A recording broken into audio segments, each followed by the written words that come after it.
guys, what's happening? Welcome back to the channel and welcome to tonight's live stream. And 10 years on to the day from that memorable night in Munich with Chelsea securing their first ever Champions League trophy. The current crop of players turned in another awful performance with a 1-1 draw at home to Leicester City in the Premier League. More drop points at Stamford Bridge again this season. Third place is all but secured, bar a miraculous sort of 14 or 15 goal swing on the last day, which isn't going to happen. So third place is secure, but a familiar story, struggling to break down a low block at home, dominated the game really, and missed sitters. Rinse and repeat, the same story that it's been all season. I just want the end of the season to come now because, these last two games, the cup final obviously disappointing. Last two games, it just felt like, we don't need these, just forget about it. I had a bit of a pre-season feel about it tonight. I mean, watching the game, atmosphere seemed awful at the Bridge. Away end was half full. It's a Thursday night.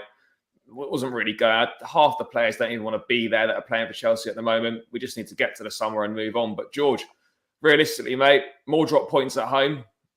All too familiar story. Can't break teams down at Stamford Bridge. Shocking home form.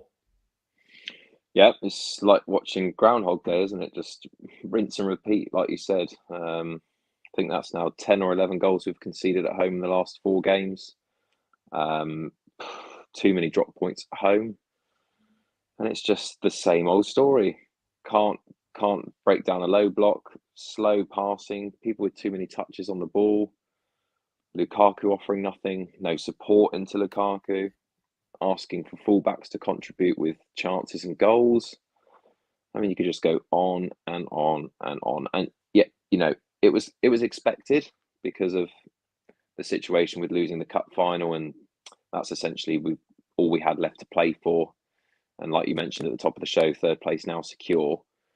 It is a bit of almost like a pre-season feel to it, where this could have been an opportunity to just let some of those players rest and just basically play a weakened side for the last 2 games of the season. But mate, just awful to watch. I mean, just all the problems that we've witnessed this season have been there since pretty much Christmas all the way through.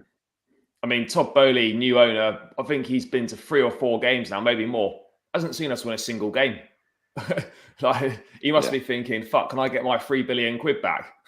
but yeah, I mean, I don't know. So I've got the stats up on the board here, and it's just like it's typical. Leicester had 2 shots all game. We had 20 shots, 7 on target, missing sitters. Yeah, I mean, there's not really much else to say. I mean, disappointing, more drop points. Home form, as I said, has been awful. But what struck me tonight is, George, we've seen, over the course of the season, we've really struggled at home against sort of mid-table sides. I don't want to disrespect Leicester because they are better than a mid-table side, but this season obviously hasn't been as good as the last couple. They've got some top players, but they weren't good tonight. They've been struggling this season. But what I found most evident for me was all over the pitch, there was no movement from anyone. How many times did we see Thiago Silva getting the ball in the middle of that back 3? And he's just stood there and he's looking for a pass, and there's no passes. Why do you think we're so passive all over the pitch? There's no movement up front. There's no movement in the midfield. There was very little movement from the wing-backs tonight. If Reece James and Alonso aren't moving forward, there's nothing. Why are we creating no options off the ball? I really couldn't tell you. I mean, I've had a theory about a bit of a wild theory, but it's about the size of the pitch. Now, I'm not saying that it's obviously Premier League regulation, but if you compare it to some of the bigger grounds like City's, Liverpool's, there's no secret that we tend to do better away from home. I think when we really struggle on that very tight pitch that's close to the, you haven't got much space. Even from, you look at the corner flags, why are corners so bad? Or never beating the near post, and you see the amount of space that you have at other grounds. And it's no secret that we do better away from home because of that. Look at Wembley, the size of the pitch, bit more areas to get into the pockets. And I just think Chelsea struggle as much as if we're great defensively, it's difficult for sides to break us down, which goes in our favour. I mean, that's one of my theories anyway, but that's by the by. I mean, we've got enough decent players to create and finish off these chances and opportunities, and I just think it is just so passive. I mean, even the passes, just play it a yard or two in front of the player to run onto, rather than just straight to feet. Or, I said it at Wembley, just too many touches. You look at a team like Liverpool, they get it fizzed in, bang, get the touch out their feet. It's in a dangerous area straight away, looking ahead to go and attack. We just don't have that, and I don't know whether it's some of the age of the players. Chelsea have never been particularly, sexy to watch in comparison to the other teams, but just I don't know. We are very defensively set up with the five at the back. I mean, I know we've got two full backs, but I don't know. I think something has to change. I really do. Just looking at that, we just need a major clear out. I mean, that's from a possible 57 points at home. That's a maximum available from the 19 home games. It picks up 31 points out of 57 at the Bridge. That's awful. That's what, 26 dropped points at home. That is not good enough. You are never, ever going to win a league by dropping 26 points at home. You just aren't going to do it.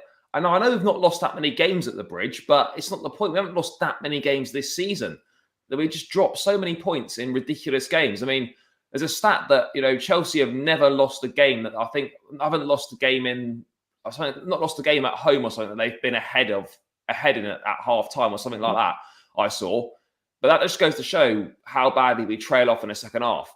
I know we were a little bit better in the second half tonight, but yeah, it was just awful again. Really shit. Third again, too many drop points over the course of the season. Yeah, it is. Too many drop points over the course of the season. It's just not consistent enough. And it's the same problems. And I don't know how we fix them because, short of making the players score, like coming on and shooting for them, I don't know what we do. I really don't. But I mean, I don't know. Let's bring this up. Mate, big up to the Blue Lounge. Thanks for that. Yeah, 90 minutes after the season. I think a lot of fans are feeling like that now, just get this season done with. I think the FA Cup final was deflating. These last two games have got a massive pre-season feel about them. No one's really bothered. They don't really want to play these last two games, really. We don't really want to see them. It's just going to be a repeat on Sunday again. But yeah, 90 minutes of the season left. We just need to get this done. But I mean, George, in terms of the lineup himself, I know a lot of people were calling for, some youngsters to be given a chance. But for me, with third place still needing to be secured, Tuchel, we've seen, even when we played weak opposition in the cup competitions, he's always gone strong, always put out a very decent lineup. Plus the under-23s had to get Trevor Chalobah and Malang Sarr to play for them to actually stay up and avoid relegation. So, I don't think these guys would have been. I mean, he could have named a couple on the bench, yeah, maybe. But I mean, I don't have an issue of no academy players being named on the bench. We need to get that third place secure, and this wouldn't have been the great occasion for them tonight. Any issues with Tuchel going full strength for this lineup, despite losing the cup final and not really much to play for per se? It shows his professionalism, doesn't it? That he wants to get the job done. Like you said, at the time, third place. We still need to secure it, and he's going to respect the opposition by doing so. If it was me personally, after the cup final and the manner in which we lost, I would have just said to them, "Look, go on early holiday, just fuck off, end the season."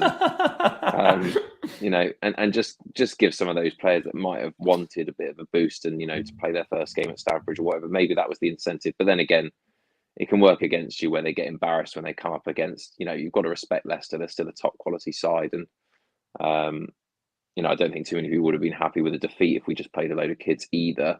So I think he could have given it a little bit more of a mix. But, I don't blame him for that. But I just think those players, a lot of them what are they there for now, really? What are they there for? Just go. I mean, to be honest, mate, it's half the players. I mean, do you think it's been a big problem? And we're seeing it now towards the end of a long season. It's been tiring. We've played 63 out of a possible 66 games available to us. Yeah, we're kind of running out of steam. You've got a lot of players playing tonight that A, aren't going to be there next season, or B, don't even want to be at the club. Do you think that's a contributing factor as well, that we're playing people that don't want to be here? 100%. I mean, there's players playing tonight like Rudiger who won't want to pick up an injury. He's giving it. Is he giving it his all? I don't know. I'm not going to question that, but and then you've got players that are questionable, the likes of Azpilicueta when he came off the bench, Alonso starting. I know he's forced to play, but he's got half a mind in Spain. Lukaku, is his future uncertain up front? Well, Hakim Ziyech, you're not sure about either. Hakim Ziyech, loads of players that just, you could argue, just it's been a tough season. We have played a lot of games because we've been involved in all the competitions, but I just think with so many players uncertain, it would have been nice to have seen players that we know were here for the off start of next season, just to have a little kind of feel of what we could, and maybe just a change of, I don't know, change something formation wise, style wise, just risk a little bit. I mean, another thing that I noticed tonight is there's a severe lack of anyone wanting to take any risk.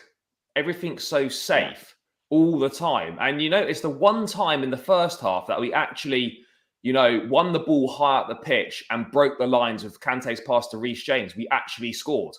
There's no coincidence that when we win the ball high up the pitch, you're in a much better position to do something with it. But we just don't do that enough. I mean, why do you feel that we don't see that very often at all? It just seems to me like we're all too happy to play it safe, recycle possession, rather than play sort of a risky pass. We'd rather hold on for it for too long, let everyone get back into shape, and then play it backwards and try again. No, there's no risk takers. No one's prepared to kind of shoot from distance like Maddison did in the first half. No one's really prepared to do that. And it makes it a lot harder for ourselves to actually create any scoring opportunities. Has to be. I can only assume it has to be his instructions from Tuchel himself that he likes the possession style football, because I can't get my head around why, when certain options, even just to spread the ball, like we saw Silva do at Wembley, just opening up the pitch a little bit, creating the overload on one side. I just don't understand why it's so passive. It's so recycling the ball from the back when there's a chance to go forward. No pockets, just no one taking risks. And like you said, that first ball where Kante actually decides he's going to try and make a shift pass and risk it where it could have been intercepted, we get a little bit of space behind the midfield four and inside the back four, and we finally get an opportunity. And I don't know, it's a confidence issue because none of our forwards seem to be scoring or creating anything, so it's difficult. But it's got to be an instruction from Tuchel, because I just can't see. But we've been like that all season, a lot of possession style football. Maybe that's because we understand that we're not a very compact or high pressing team that are able to win the ball high up the pitch as well as maybe City or Liverpool with the energy levels we've got. I don't know, but I think something has to be changed in that regard, because we're not going to win titles or close the gap with this style of football unless you're absolutely stone wall at the back, solid. And we, as soon as you start to leak goals, it's what other alternative we got? We're not even solid at the back anymore, really. We're letting in goals all over the gaff. I know we kept a clean sheet in the final, but generally speaking, week to week, we're quite leaky. Well, not leaky, but we are letting goals in at the moment. And I'm going to say something that I don't think is an exaggeration. I don't want people to take it the wrong way potentially, but I actually think out of the teams in the top four, we've got the worst attacking players. We've got the worst attack out of the top four. City's attack's better than ours. Liverpool's is better than ours. And I hate to say it, Tottenham with Kane, Son and Kulusevski, or Moro, whoever plays, mate, they've got a better front line than us. I'm sorry. I honestly think we've got the worst front three and the worst forward line in the top four. I mean, would you agree with that? It's not a bad shout, to be honest. I think on paper, you could argue if those players play in form. I mean, I don't know. Maybe I'm slightly deluded in thinking that I still look at that squad that Chelsea have and think it's one of the best. But I think now I've got to think about how they're actually performing. And you're right. I think we have probably got the worst, which is, it's not great reading when you think that we're trying. Our aspirations are so high. We're trying to close the gap, trying to win big trophies. But ultimately, this season we've fallen short because of that inability up in the top end of the pitch to do the business, and all the other teams around us have been able to do that. Mate, I'm gonna throw another stat out there that's just come up. I'll bring it up on the screen so everyone else can see it. It's to do with our home form, and I'm going to bring it up now. Is that the one? Yeah, this is it here. From Matt Law at the Telegraph. Here we go. This is going to load. Chelsea have the worst home record this season in the top 7. I mean, that's criminal. I mean, like when you see it, I know we've dropped. We know we've dropped a lot of points at home, but I mean, to have the worst record in the top 7. So what? City, Liverpool, Spurs, Arsenal, West Ham and Ham, United. and no, West Ham. That's 6, I think. Yeah. So West Ham, Oh, Arsenal, Tottenham. and Spurs have all got better home records than us. How can that be the case? I mean, we talk about Stamford Bridge as being a fortress. It used to be. It's not anymore. And I get your point about the pitch. It's quite narrow.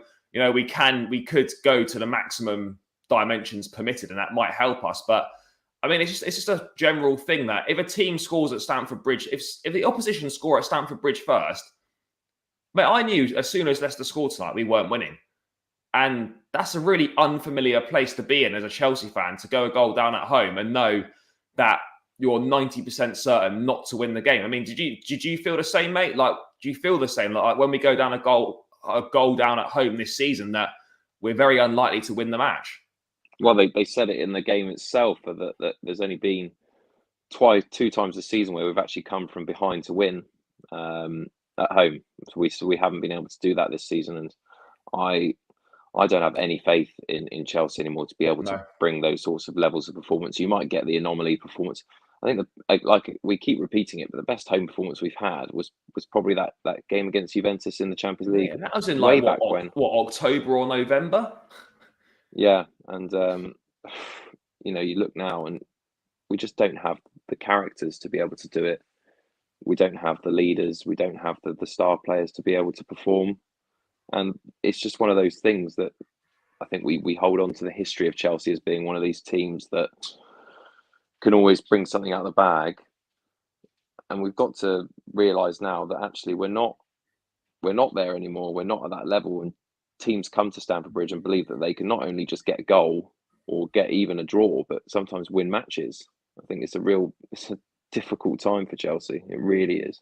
No, it really is, man. I'm glad that Todd Boehly, the new owner, is there watching, because we need a hell of a rebuild this summer. We've got a lot of players need to go, and a lot of players need to come in. It's not only just getting the right quality, and it's getting the right characters in as well. Because I think we've talked about this a number of times before, and it's a familiar pattern occurring. There's something not right about the mentality within this group. There just isn't. We need more leaders, and we need players with a better mindset to come in. And we need to shift the mold at the moment, because this is just, if we carry on as we are, think nothing's going to change. Something needs to change next season. You've got to bring in quality players. You've got to bring in the right characters. But I think that actually, looking forward, I think we have to accept that there's going to be more pain along the way. Before we get it right again in the league, there's going to be more suffering. There is, because we're over 20 points off the top 2. We need a squad rebuild, a squad overhaul. Let's make no mistake about it. I'm going to say it right now. We are not challenging for the Premier League next season. The best we're going to do is 3rd next year. I'm saying that now. I don't want to sound like I'm being ridiculous before this season's even finished and writing off next season. But for me, there's no way we're challenging for the Premier League next year. George, I think this summer now is, given our sort of poor form to end the season, poor form at home in general, players leaving, poor attitudes in and around the club of certain players, that this summer is potentially the most important in the club's history, or certainly the last 20 years. Yeah, we've mentioned it on the show a few times that I think this, considering the ownership situation as well, this potentially could be the most important window in Chelsea's tenure since obviously Abramovich bought the club back in 2003. And it's not going to be done in one window. I think, you never know what's going to happen in football. And I know Liverpool and City are on a different stratosphere at the moment, but, it's still another season. Just because they're 20 points ahead doesn't mean that gap's going to suddenly be another 20 points or 23. They could both have poor seasons next season. You just don't know. And I think Chelsea have shown in the past that they are able to formulate some sort of a title challenge when people haven't expected it. I mean, when Conte came in, lost, whatever it was, lost to Arsenal, changed it. All of a sudden, we go up the league. I know times have changed. I know there's 2 teams that are completely on a different level than what we've ever seen in the Premier League. But I'm slightly more optimistic in the sense that I don't think we just need to get it right. I mean, if we can find a system that Lukaku and it works, people were saying at the beginning of the season that he was the missing piece of the puzzle. So there's no reason why, if he couldn't start scoring goals, why couldn't he? He's done it with Inter. Why couldn't he bring us to the title? But I get what you're saying, mate. I think as of now, I think we're a long, long way off. Yeah, I would agree. I mean, mate, back to the game itself, and obviously strong lineup. Mason Mount dropping out for Hakim Ziyech. Mason's played a lot of football. No issues with him kind of being rested for this game. Kante and Jorginho in midfield. The team was virtually the same, apart from Ziyech and Kante coming in as the same lineup for the cup final, showing Tuchel taking it seriously, wanted the points to get that third spot. Fair enough. But George started really poorly, really slow, and I don't want to say no mistake about it. It's a great strike from James Maddison, who I think is a top player and is having an outstanding season. But from a Chelsea perspective, what is that defending from the goal kick? Honestly, Alonso not even looking at the ball, just lets the Leicester player jog past. Rudiger head in the clouds, not really anything happening there. He's kind of just lets the player get away. And then even when the ball comes to Maddison, I still think Thiago Silva should be getting out to him quicker, because Maddison just goes outside of him and unleashes a great shot that Mendy could do nothing about. And it's a great strike. But George, from a Chelsea perspective, that defending was absolutely awful. Yeah, sloppy, late to react, no one communicating. Take nothing away from the strike, but we see it time and time again.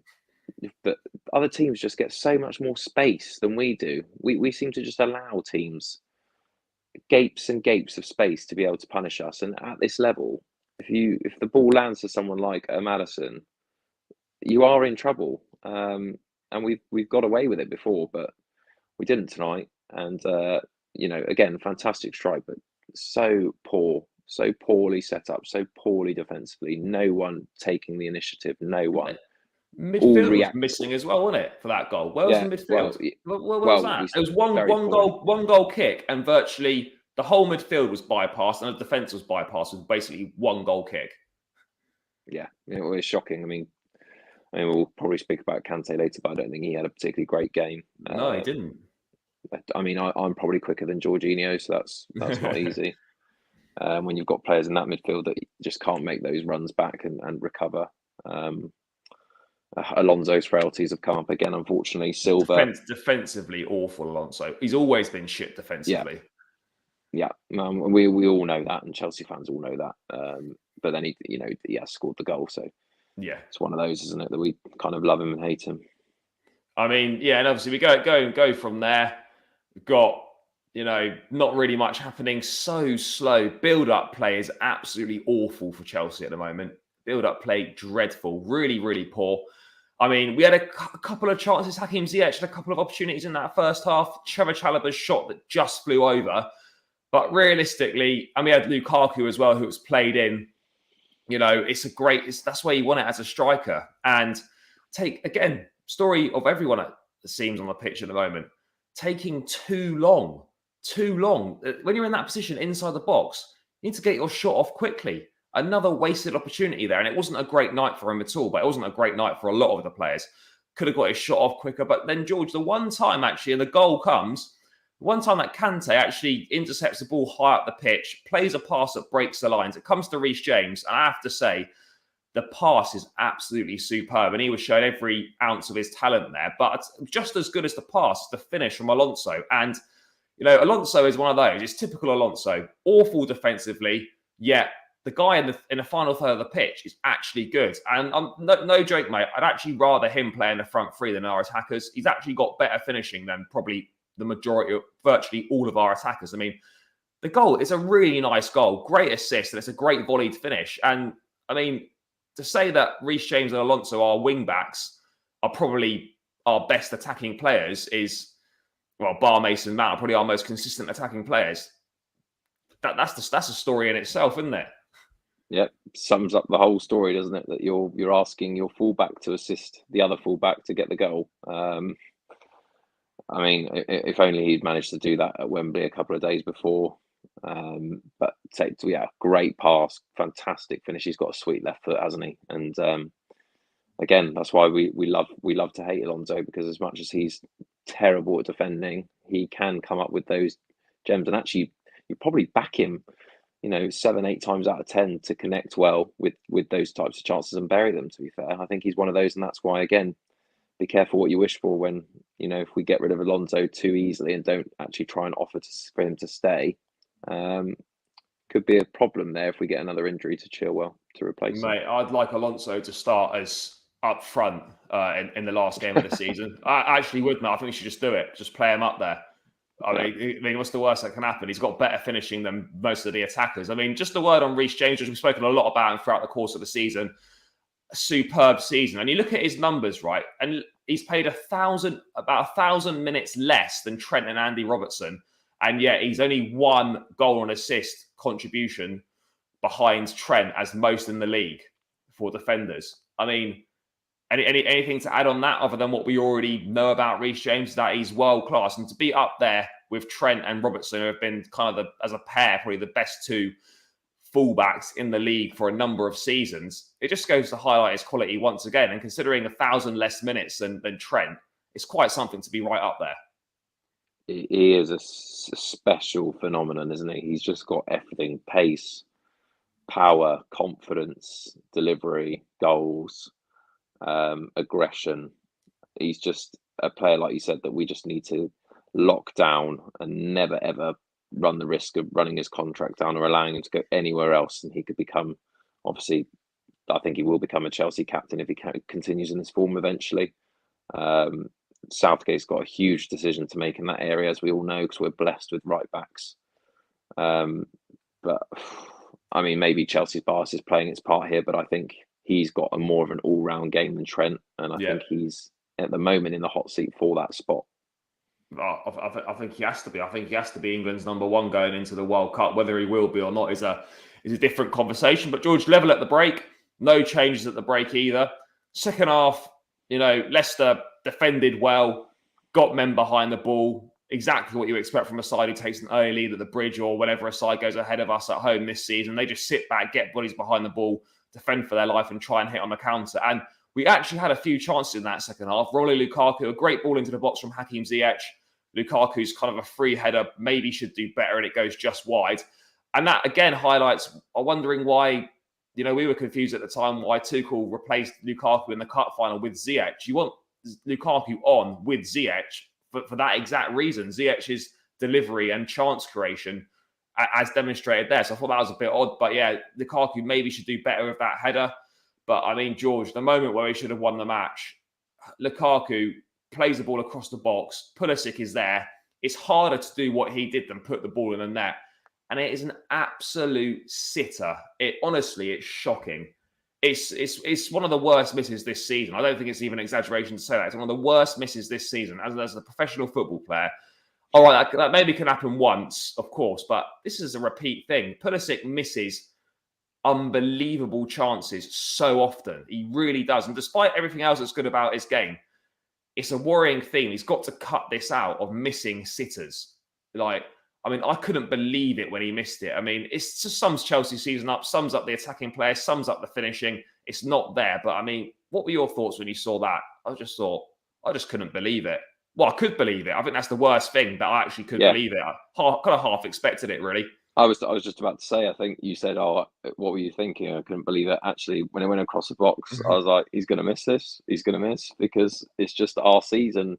We don't have anyone who you would back. You wouldn't put a penny on any of those players scoring a goal. You couldn't bet your life on it. I think back in the day, if that falls to Drogba, Lampard, you say, "I will bet any wage you want on that going in." Can't do that now, unfortunately, and that's the manager's nightmare, because if we actually finished this season, if we could actually finish half of the chances that we've created in games, I mean, we could be talking about a lot more success this season. And Tuchel, I think this is where a lot of people think that, Tuchel's tactics have got wrong and everything else, but you can't spoon feed these players. I mean, you can't kick the ball in the some goal responsibility. Yeah, they've got to take some responsibility, to the point where you're missing chances like that. If I was a manager, I'd be What do you do as a absolutely manager? fuming. Well, I'd be fuming. What do you do? The lads come in there at full time, and you're just like, well, what do you say to them? Like, what do you say? Well, Like, they've boys, got to take ownership and say that, what the fuck are you they've used doing? those. Yeah, well, I just, and honestly, they've got screw Mate, loose to. I'd love to go and watch a training session at Cobham and see how bad the finishing is there, because there's no way the finishing on the training pitch can be as bad as the finishing is in the matches. It's just not possible, surely. I mean, No, but then it match can't be. situations. No, but a match situation's different, isn't it? There's the pressure. I mean, anyone can bash goals in a Yeah, five-a-side or a relaxed atmosphere where there's no pressure playing against people you play against day in day out. but yeah. I mean, but there's still no excuse for missing that. I mean, No, it's absolutely no unbelievable. excuses. I mean, a few quotes coming in from Tuchel. He was asked about whether the draw against Leicester saw a familiar problem, and his response was, "We needed a goal from a wing back and an assist from a wing back." George, the message is pretty clear there, isn't it? Familiar issue, and I guess indirectly, I suppose you could see that as a bit of a dig towards the attacking players. Would you, that they need more and it's not good enough? Would you interpret it that way? I think he's done the best he can to kind of plaster over the cracks and back his team, but it's got to the point where you're coming out with those quotes. He's basically giving the front three an absolute cocking there, and deservedly so. They need to take ownership, and we need. That's why I think why doesn't he change it a little bit more? Why don't we have a different? Why don't we go with two up top, or just try something a bit different? Just something. It doesn't mean that we have to use it next season. Um, if you're not ever going to try these things when there's no pressure, I just don't understand managers' thought process behind that. I really don't. I mean, again, he goes on to say, in matches like this, you have to take your chances. Otherwise, you maybe let the opening take a point and you don't get what you deserve. It's happened too often for us, especially in home matches, but we finished with a point we needed to secure third place. We came from behind, had a very deserved draw and enough chances to win this game, and didn't allow any chances for Leicester. I mean, yes, technically speaking, that's true, but for Chelsea Football Club at home, that's not good enough. I mean, I think privately I think he'll be fuming in the dressing room. I think he'll be pissed with it. It just really isn't good enough. I mean, and not even much else happened. Yeah, we didn't let Leicester do anything, but we didn't really do anything either. The sitter, other than that, there was nothing. I mean, George, in terms of the substitutions, we've been slightly critical of Tuchel in terms of substitutions, certainly timing sometimes, and obviously personnel switches on occasions. But I thought there was another weird one tonight. Aspilicueta coming on for Christian Pulisic, and then Reece James seemingly going into a number 8 role in midfield, or almost part of the front three. It was almost like a free role. I mean, what did you make of that switch? Um, I mean, I've just been slating about the lack of creativity and bringing ideas to the table when the pressure's not on. So I can't now say that was why did he do that? Because actually, when James went into that little pocket, he was still quite effective. He seemed to enjoy his role in that little area where he could have a bit more freedom to play a creative midfield role, almost certainly delivering more into the box, driving forward. But yeah, it was a strange one, only because are we really going to play James in that? I mean, it's an option. It definitely is an option. But for me, again, and then Loftus-Cheek coming on, you expect more. Just losing the ball. The momentum just died when Azpilicueta came on, and it was just.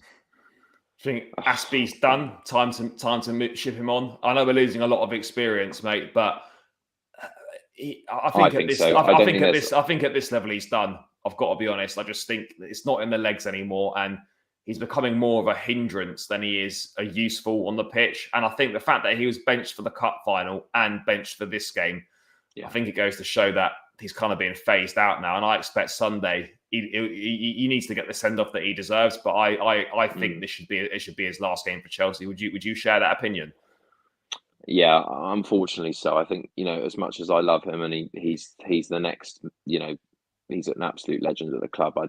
The saying is very common that there's no place for sentiment in football. And, if we want to aspire to close the gap, we have to move on. And I think, I don't know. I mean, as a backup, I would still have him next season, but I think we just need to look forward and take risks, and we can't just hold on to these players just because they've been good servants of the club. No, mate, I 100% agree. I mean, there's not really much more to say on the game other than it just followed a familiar pattern and it wasn't good enough. And it felt like pre-season vibes, atmosphere in the ground I felt was shocking. And we just need to get Sunday done, get this season done, get away, reinvest in the summer and go again next season and allow Tuchel to sort of mould the team in his image and actually bring in the players that he wants, because we haven't actually seen Tuchel sign any players. Well, Lukaku, obviously, he was happy to have that, but was that a Tuchel signing? I'm not really sure. So we need to, just get away, reinvest, get rid of all this shit in the club and see what happens next season. But we're going to get into the player ratings then, mate. Guys, before we get into the player ratings, make sure you smash a like on the stream and please do click that subscribe button. We are hurtling towards 500 subscribers, hopefully hit there by the end of the season. We need about 30 odd more. So please do click the subscribe button to help us out. Right, let's bring up the player ratings. George, Edouard Mendy to begin with.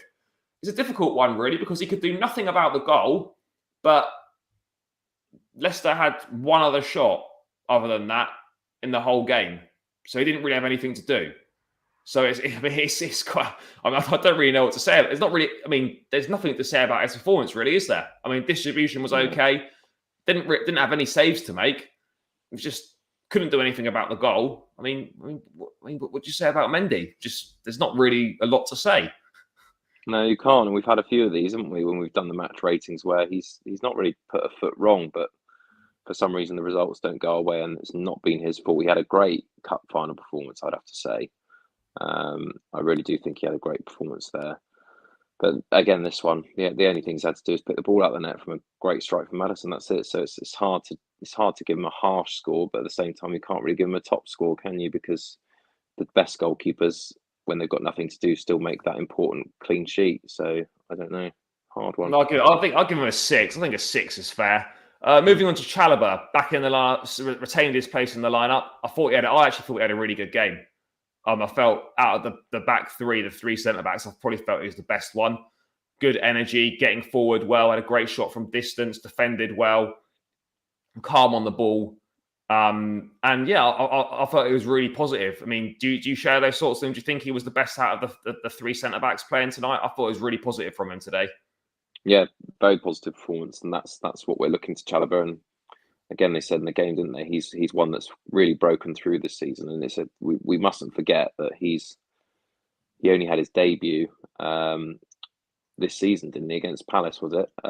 On the first. Yeah, that was his Premier League debut. I mean, he made his first appearance right back at the Super Cup. Yeah, so I mean, that's in time, that's really not a long period of time that he's had to establish in this role, and we forget that because he's played. I think he's made 30 appearances now and this season, and people expect if you're going to play for Chelsea, if you make one mistake, you're shit. But I think he's had a tremendous season personally, and he should be incredibly proud, and hopefully better things to come. Yeah, I think a 7 is fair. It's fair for Chalobah. Yeah. Moving on to Rudiger, mate. Penultimate game for Chelsea. He's got one more left in the blue shirt.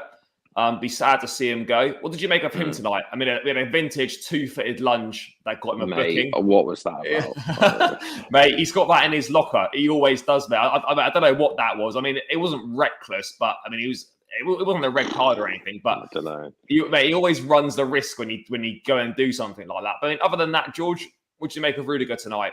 I mean, nothing amazing, but I mean, obviously, he's partly at fault for the goal defensively a little bit. You'd have to say, mainly more Alonso's fault, but Rudiger was also had blame in there. What did you make of his performance? It's just okay, really. Just like he's already got half a mind on his next club, and he can probably see the shit around him and think, "I'm glad I'm going." To be honest, I think that's just it's a sad thing to see that you're trying to build a side to close a gap, and yet one of our best players is going to leave. And why is he leaving? Because he probably sees the struggles that this team's gone through and thought he can do better elsewhere, which is a shame, really. I thought he's having fun. He interacts with the crowd, doesn't he? And he's almost enjoying these games because he knows there's nothing stakes-wise on the line for him now. I'd say 6. 6. Yeah, I think a 6 is fair. He definitely wasn't better than Chalobah, that's for sure. Thiago Silva, George, it's been a long season for him. I think he's played the second most games in a season he's played in his whole career. Might even be the most, actually. One of those two. Again, we could be being slightly harsh. Should he do better to get out to Maddison quicker? I think he potentially should. I think he allows Maddison to get round him and get the shot off too easily. But other than that, I didn't think he was that bad. I thought he was good on the ball, defended well when required, and yeah. The typical, really, the standout image for me of Thiago Silva from this game is him just standing on the ball looking for a pass because no one's made themselves available. But for you, George, Silva, I wouldn't. Would you say on a par with Chalobah or in between Rudiger and Chalobah? I mean, I'd probably say 6.5. I think 6.5. I think kind of. What did you make of him? Not great, but not awful. Do you agree with me that he should get out quicker to Maddison for the goal?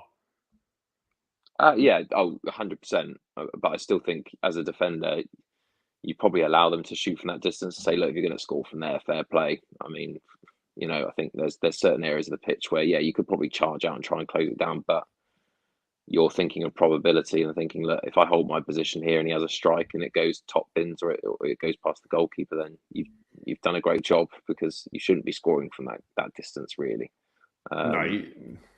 Yeah, I think Thiago Silva's just been exhausted. We've had to use him to kind of, bring back some sort of formality to that back five, whatever you want to call it. And he's just, we shouldn't be playing him so regularly for his age. Yeah, I think we've used him way more than we were expecting to, with injuries aside, and the fact coupled with poor form from other defenders. The situation of Christensen, he was obviously got some sort of issue going on. We've had to use him a lot more than we expected. George Reece James touched on him earlier. I thought it was really good tonight. A great assist for the guy. I thought he got forward well when he needed to. Didn't have an awful lot of defending to do.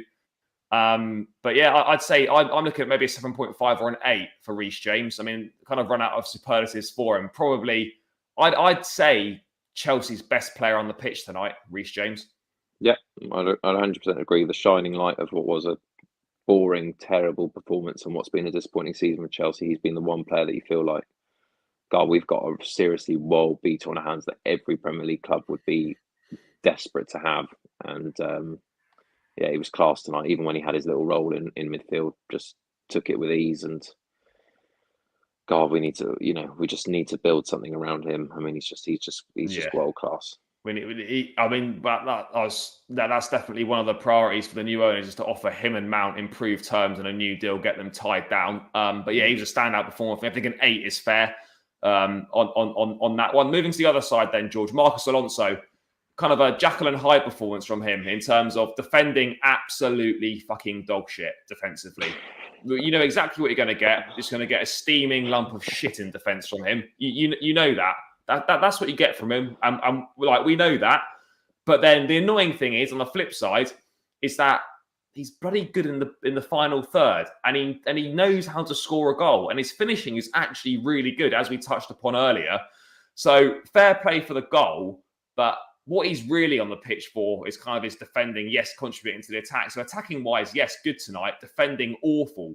So, I mean, it kind of leaves me in a position where I'm thinking, what do I give him? Because he was awful, but he scored a really good goal.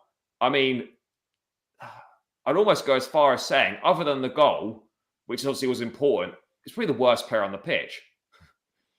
Yeah, and I can't imagine how Tuchel manages to assess it when he's like going around the dressing room saying like, well played, well played. He probably just says, you are a bastard to manage because you are dog shit at what you're supposed to do. But then you get us out of trouble with these outrageous goals and big performances and big games. And he's crazy. I mean, you just can't manage him. He does get the goal, which gets us the point, but I suppose the team gets the point. It's not just the solo goal, is it? That goal doesn't come if James doesn't assist it. I don't know. I thought he was awful. I'm honestly thinking like a 3 or a 4. He gets no points for his defending at all. Nothing for his defending. Then he'll probably get a few for the goal. Like he wasn't good at all. Like should we just match his number then? Should we just give him the 3? Let's give him the 3. 3 points for the goal. I think that's fair. 3. Fucking awful. Right, let's move on to N'Golo Kante then. We spoke about him earlier. Tuchel said some interesting quotes after the game on Kante. saying, he said on Kante, I think he is our key player, but key players have to be on the pitch, and he only plays 40% of games. He is our Mo Salah, Van Dijk. He is our Kylian Mbappe. I mean, it's obviously big praise from Tuchel on Kante, but I mean, George, would you go as far as that? I don't think now. I really don't. I think, when we were kind of, we weren't even joking, but when we said it, we probably said it a bit too prematurely when we said that, at the beginning of the season, we said that this season could be the beginning of the end for Kante. There was a certain game, I can't remember what it was, when we both said that. And we thought, that's one potential player that we could be getting rid of there. Everyone, looks back over their shoulder and thinks, what are Chelsea doing selling him? But then, I get where Tuchel's coming from. I mean, when he does create those performances, again, he's a player that every Premier League side would want. But they're becoming fewer and fewer now. And I watched today and I just think, I know he's not at tip-top shape. I know he's struggling for game time, but I really do think he's one of those players this season. I think if you're going to get someone off the wage bill and reinvest in the squad, I think he'd be someone that I'd be looking to move on. Yeah, I hear you on that. Like, I don't think it would be mad to entertain offers for him. I don't think Chelsea will. Out of the two, both going into the last year of their contracts, Jorginho is far more likely to leave for me. But Tuchel going on to say about Kante is that the big problem has been his fitness this season.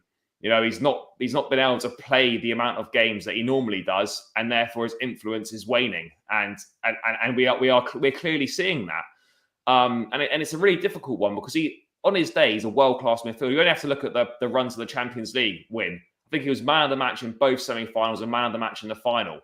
I mean, he's got it in him, but for this season, he's been picking up a lot of injuries, and his performance levels just haven't been as good. And as you get on a bit, your performance levels do dip. But I think Kante will be offered a new deal for me out of the two. I don't think we'll let him leave for nothing. But yeah, he's certainly not as important as he once was for this Chelsea team, that's for sure. I mean, tonight, George, not great.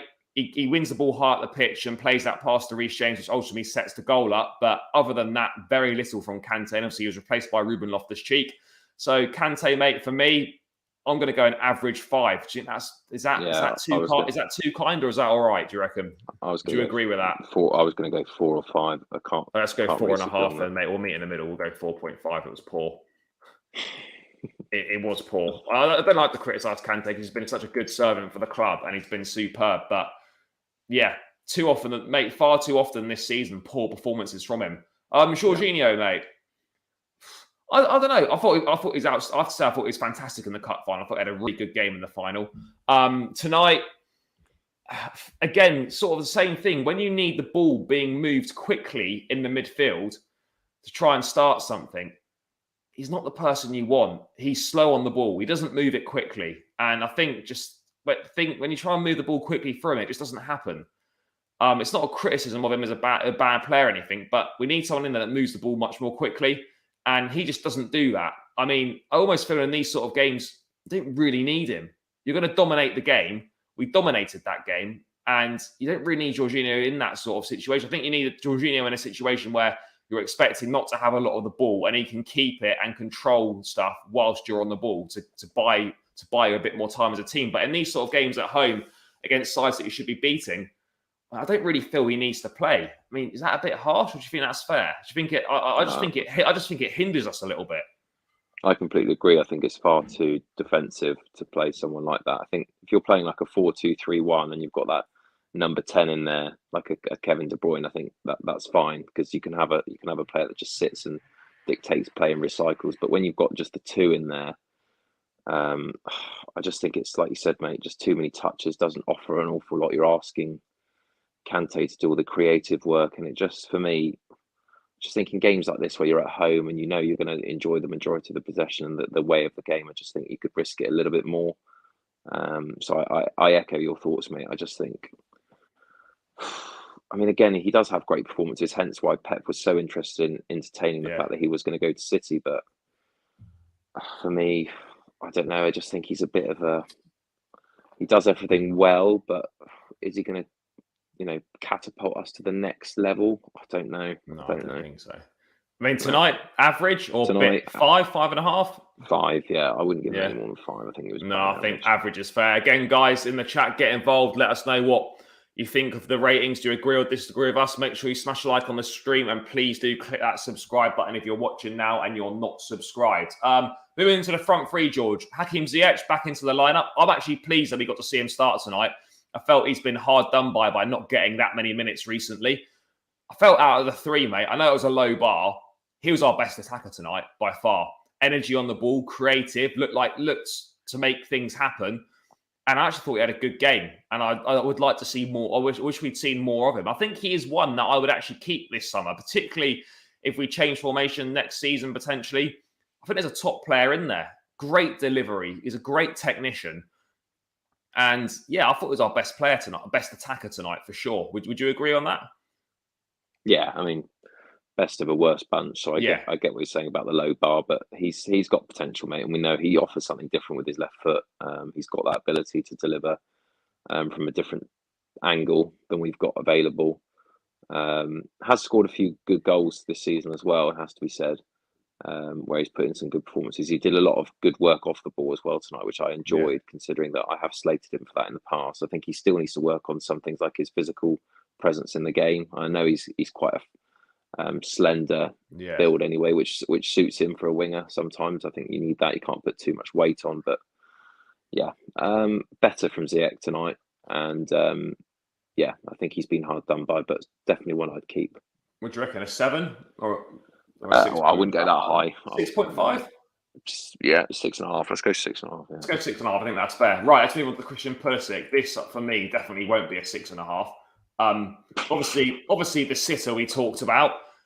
I've got to be honest, mate. Other than that, I was for the vast majority of the game. I'm not just saying it. I was unaware that he was even playing. I don't know if you had that same feeling, but I barely noticed him tonight at all. And then he missed the sitter as well. Okay, yeah, he did a couple of nice runs where he won free kicks in dangerous areas, but this is not good enough. You know, it misses far too many good opportunities, way too often, and that has to improve. I mean, what did you make of him tonight? I just thought he was poor tonight, really not good, and the sitter summed it. I just thought it was anonymous. Yeah, I wonder if he's been doing some finishing practice with Timo Werner, because fuck me, just honestly, he must have been taking something up with him to miss that chance. But and again, he has a feet problem. Like he always falls on his arse. Like he's always every time.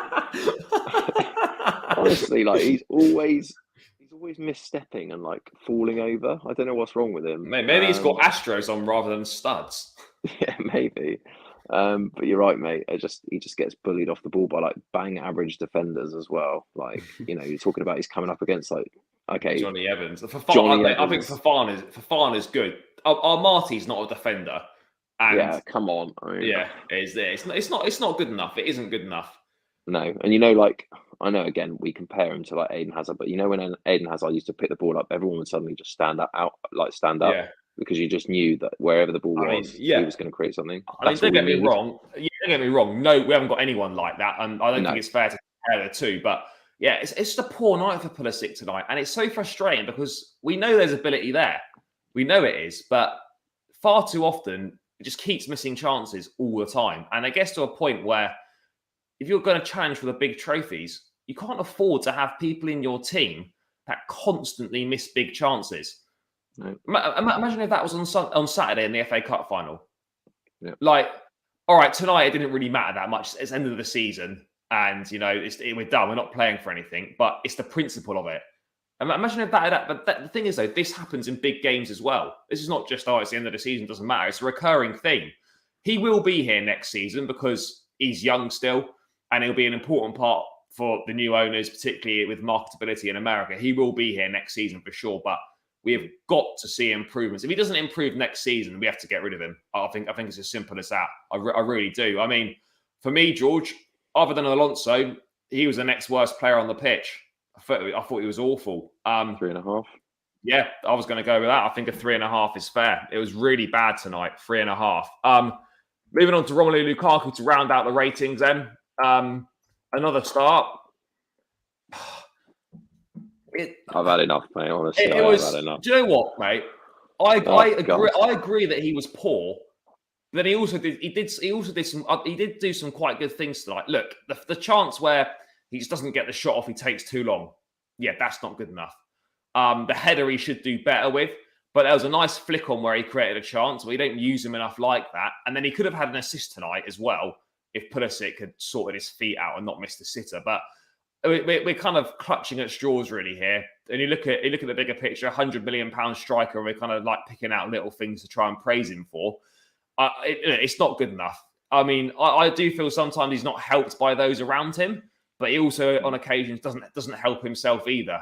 And yeah, I mean, it wasn't awful tonight, but there were a couple of moments, but it wasn't great. It really wasn't great. And we've got a big decision to make in the summer with Lukaku. I know the centre-forward position is not a priority, but I do feel that if Lewandowski wanted to come, I think Chelsea would sell Lukaku and bring Lewandowski in. I really do. But I think that's still quite a far cry away from happening. But George, what did you make of Lukaku tonight? I mean, not great, but the front line wasn't great as a whole. I feel no, and yeah, I mean, I don't really know what else to say about him. It's just you just expect so much more. But this is Chelsea's biggest problem to sort out next season. Do we build a team around him and change the players around him to make it suit or the formation, or do we just twist and get rid of him and bring in someone else who's more suited to this style of play? Because for me, I don't know if there's a case to be made that he's not quick enough for the Premier League.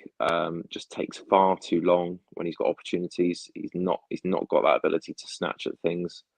And he should love playing against the low block because he's got the assets when he's got his back to goal of being able to turn players and muscle players off the ball. He should love that. And then I think he surely does have the pace to play in the Premier League because you saw that goal against Villa where he just absolutely blasted it. I mean, he scored over 100 goals in the Premier League. He knows what it takes to play in the Premier League. I just don't know. I don't know what it is. Don't get me, the system's not helping. That's for sure. No. But if you're a top bracket centre forward, then you should be able to adapt to most ways of playing football. But I don't really know what we do. I think if we keep him, then, which I think we probably will, I'm probably 60-40 on him staying against him going. If we keep him, we cannot have another season next season with the same situation. If we're keeping him, it's on the premise that, Rom, look, you're the main man and we're going to build things around you because otherwise there's no point keeping him. No, I agree. But I think, then you've got to look at two things. We either bring in a creative number 10 who can find those balls and take those risks. We don't play with 10 though. That's the thing. No. And then how many of, we only have to look through the podcasts and the YouTube channels that we've had on the match ratings of how shit the wingers have been as a whole this year. Oh, they're fucking awful, mate. And, would Didier Drogba have done any better with shit performances from wingers like Pulisic, Werner? Mate, I'm telling you, mate, if we signed Haaland last summer, honestly, I don't think he would have done that much better for us. I would agree. I really don't. Yeah, I agree. I totally agree. I mean, I don't know if there's some sort of dark magic over Stamford Bridge when centre forwards sign, some sort of voodoo curses or whatever, mate. But it just doesn't work. It's a big decision on Lukaku. It really is. We've spoken about him a lot this season. I really want it to work out. And it's in, Chelsea fans should want it to work because if it works for Lukaku, it's working for Chelsea. If it's good for him, it's good for us. You want it to work. But I suppose you get to a certain point where you're just like, how much longer can we keep doing this? But then you've got to look at it and think, right, this has been one season. You've still got people that keep faith with Timo Werner. You've got to be fair both ways. You're either giving someone time or you're writing them off after a season. You can't just pick and choose. I'm writing this player off after a season because I don't like him, but because I like this player, I'm going to keep the faith, even though he's been shit for 2 or 3 seasons. You've got to bring the same energy to different situations. But yeah, Lukaku rating tonight, George, not as bad as Pulisic, but I'll probably go with a 4. Yeah, 4 for Rom, I think, tonight, and I agree. And just to bring that point out, I think he does stay next season. I think if you look at the options that are available in the summer, apart from possibly Lewandowski, which would probably be another graveyard signing where we bought someone way beyond their years, I think he stays. And I think we've got to build around him. We've got to buy players that can fit around him and give him. If I'm going to back Timo to stay, I've got to back Rom to stay. And obviously, I want it to work out for every Chelsea fan. So let's get this season done and move on to next season. Hopefully, Ron will bring in the goals for us.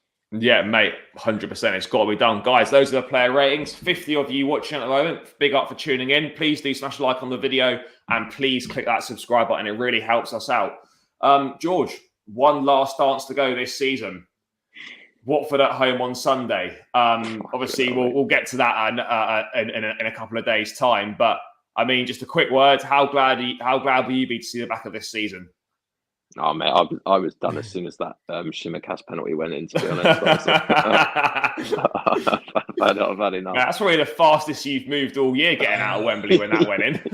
Yeah, still took me an hour and a half as well to get down the fucking steps. Yeah, but yeah, mate, you're ready for the end of the season? Oh, mate, if I think fans have just been, there's been so many twists and turns this year. It's been an unbelievable story. Probably the best Chelsea story if you were going to write it as a movie that we've ever had. It's a shame that it hasn't ended in better circumstances with two cup finals of penalty shootouts.